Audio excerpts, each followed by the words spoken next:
नमस्कार मित्रांनो, आज महामराठी या ऑफिशियल यूट्यूब चॅनलवर आपलं स्वागत आहे.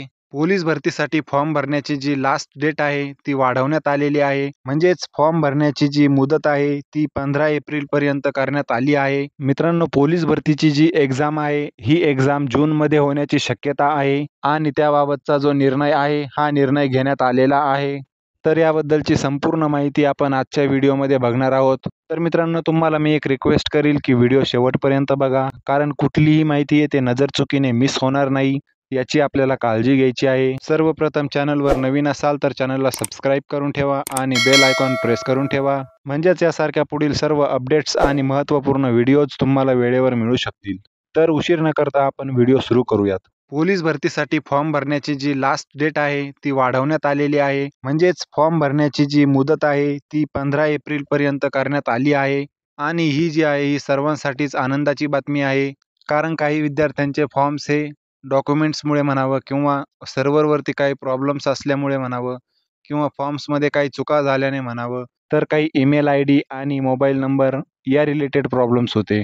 त्यांचे फॉर्म भरण्यासाठी विलंब होत होता, लेट होत होतं आणि या सर्व गोष्टी लक्षात घेऊनच या फॉर्मची जी लास्ट डेट आहे ही वाढवण्यात आलेली आहे. हा फॉर्म कशा पद्धतीने भरायचा आहे आणि हा फॉर्म भरताना कोणकोणत्या प्रकारची काळजी घ्यायची आहे याबद्दलचा व्हिडिओ आपल्याला आय बटनमध्ये मिळेल. त्यानंतर याची लिंक आपल्याला डिस्क्रिप्शनमध्येही मिळेल. त्यानंतर ईमेल आय डी जर चुकला असेल तर त्याबद्दल कोणती काळजी घ्यायची आहे याबद्दलचाही व्हिडिओ तुम्हाला आय बटनमध्ये मिळेल, तसेच डिस्क्रिप्शनमध्येही मिळेल. तर तेथे जाऊन तुम्ही तो व्हिडिओ बघू शकता. सध्या राज्यामध्ये इलेक्शनची तयारी चालू आहे. आचारसंहिता जी चालू आहे त्यामुळे पोलीस भरती जी आहे ती रखडणार आहे. याचा फायदा असा होणार आहे की ज्यांनी फॉर्म भरलेले आहेत त्यांना एक्झामसाठी आणि ग्राउंडच्या तयारीसाठी खूप टाईम हा त्या ठिकाणी मिळणार आहे.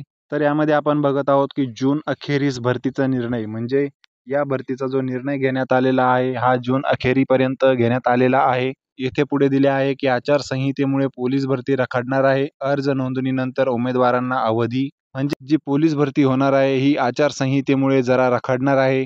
पण याचा असा फायदा होणार आहे की ज्यांनी अर्ज भरलेले आहेत त्यांना एक्झामच्या तयारीसाठी आणि ग्राउंडच्या तयारीसाठी खूप असा अवधी मिळणार आहे, खूप असा त्या ठिकाणी टाईम मिळणार आहे. यामध्ये त्यांनी सांगितले आहे की महाराष्ट्र पोलीस दलातील विविध घटकांमध्ये होत असलेल्या हजारो पदांच्या भरतीकरिता 30 मार्चपर्यंत अर्ज नोंदणी झाल्यानंतर पुढील प्रक्रिया रखडणार आहे. त्यामध्ये हे जे फॉर्म भरण्याची लास्ट डेट आहे ही मुदतवाढ करण्यात आली आहे आणि ती शेवटची तारीख ही 15 एप्रिलपर्यंत करण्यात आली आहे.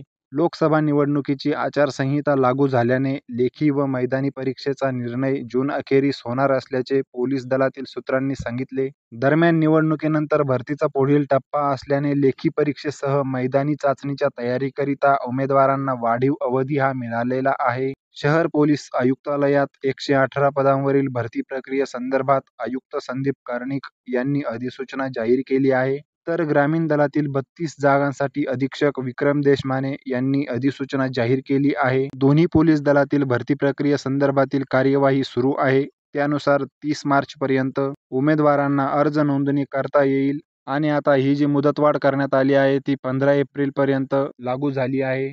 मात्र आचारसंहिता व लोकसभा निवडणुकीमुळे पोलीस दलातील सर्व घटक बंदोबस्त आणि कायदा व सुव्यवस्थेच्या अंमलबजावणीमध्ये व्यस्त आहेत. परिणामी पोलीस भरतीचे पुढील टप्पे राबविणे शक्य होणार नाही. त्यामुळे अद्याप पुढील नियोजन पोलीस दलाने स्पष्ट केलेले नाही. जून महिन्यामध्ये लोकसभा निवडणुकीची मतमोजणी पूर्ण झाल्यानंतर काही दिवसांनी भरतीचे पुढील टप्पे जाहीर होण्याची शक्यता आहे. त्या संदर्भात उमेदवारांना सविस्तर कळविण्यात येणार असल्याचे वरिष्ठ अधिकाऱ्यांनी सांगितले आहे. म्हणजे मित्रांनो, जून महिन्यामध्ये लोकसभा निवडणुकीची जी मतमोजणी होईल आणि ती मतमोजणी पूर्ण झाल्यानंतर काही दिवसानंतरच लगेच भरतीचे पुढील टप्पे हे जाहीर होणार आहेत आणि या संदर्भाची जी काही पुढील अपडेट असेल ती तुम्हाला आपल्या चॅनलवर मिळतच राहील. सूचनेनंतर कार्यवाही, येथे त्यांनी सांगितले आहे की आचारसंहिता लागू असल्याने पोलीस भरतीच्या पुढील टप्प्यातील नियोजनासंदर्भामध्ये महासंचालक कार्यालयामार्फत कोणतेही आदेश नाशिक शहर व ग्रामीण पोलिसांना प्राप्त झालेले नाही. अर्ज नोंदणी पूर्ण झाल्यावर महासंचालक कार्यालयामार्फत पुढील सूचना प्राप्त होतील.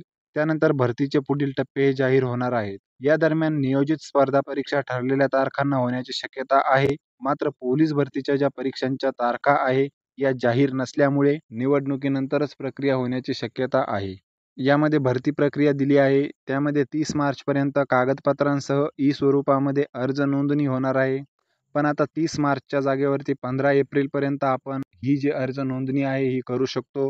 म्हणजे अर्ज नोंदणीची जी तारीख आहे ही 15 एप्रिलपर्यंत मुदतवाढ करण्यात आलेली आहे. ही जी अर्ज नोंदणी करायची आहे याची जी वेबसाईट आहे ही पोलीस रिक्रुटमेंट 2024.mahaIT.org अशी आहे. त्यामध्ये त्यांनी पुढे सांगितले आहे की उमेदवार एकापेक्षा जास्त अर्ज नोंदवू शकत नाहीत. त्यानंतर त्यांनी असेही सांगितले आहे की सर्व घटकांमध्ये एकाच दिवशी लेखी परीक्षा ही होणार आहे. त्यानंतर त्यांनी असेही पुढे सांगितले आहे की प्रथम 50 गुणांची शारीरिक चाचणी होईल आणि त्या शारीरिक चाचणीनंतर एका पदास 10 उमेदवारांची निवड होईल. म्हणजे त्यामध्ये एकास 10 हा रेशिओ वापरला जाणार आहे. पात्र उमेदवारांची 100 गुणांची लेखी परीक्षा होईल आणि त्यानंतर शारीरिक व लेखी परीक्षा जेव्हा होईल त्यानुसार गुणवत्ता यादी ही सादर केली जाईल. त्यानंतर जे उमेदवार हे गुणवत्ता यादीत असतील त्यांची कागदपत्रे पडताळणी आणि त्यानंतर अंतिम निवड यादी ही प्रसिद्ध केली जाईल. तर मित्रांनो, ही जी परीक्षा आहे ही जूनच्या अखेरपर्यंत होऊ शकते. तर त्यासाठी आपल्याला भरपूर असा टाईम मिळालेला आहे. त्यामध्ये आपण एक्झामची जी तयारी आहे ही चांगल्या प्रकारे करू शकतो आणि तसेच ग्राउंडची जी तयारी आहे तीही चांगल्या प्रकारे करू शकतो. याबद्दलच्या ज्या काही पुढील सर्व अपडेट्स असतील त्या समोरच्या अपडेट्स जशा येतील तशा सर्वप्रथम आपल्या चॅनलवरून तुम्हाला मिळणारच आहे. पुढील सर्व प्रकारच्या अपडेट्स आणि महत्त्वपूर्ण व्हिडिओज वेळेवर मिळण्यासाठी चॅनलला सबस्क्राईब करून ठेवा आणि बेल आयकॉन प्रेस करून ठेवा. व्हिडिओमधील काही माहिती समजली नसेल तर मित्रांनो व्हिडिओ परत बघा. व्हिडिओला लाईक करा, आपल्या मित्रांमध्ये शेअर करा. तुम्हाला जर काही प्रश्न असतील, जर काही शंका असतील तर कॉमेंट्समध्ये तुम्ही विचारू शकता. तुम्हाला एखाद्या टॉपिकवर व्हिडिओ पाहिजे असेल तर ते सुद्धा तुम्ही कॉमेंट्समध्ये सांगू शकता. आपण एकत्र येऊन नक्की त्यावर चर्चा करूयात. अशाच नवीन व्हिडिओचं नोटिफिकेशन थेट तुमच्यापर्यंत वेळेवर येण्यासाठी चॅनलला सबस्क्राईब करून ठेवा. तर मित्रांनो पुन्हा भेटूयात अशाच एका नवीन व्हिडिओमध्ये नवीन एका अपडेटसह. तोपर्यंत आपली काळजी घ्या.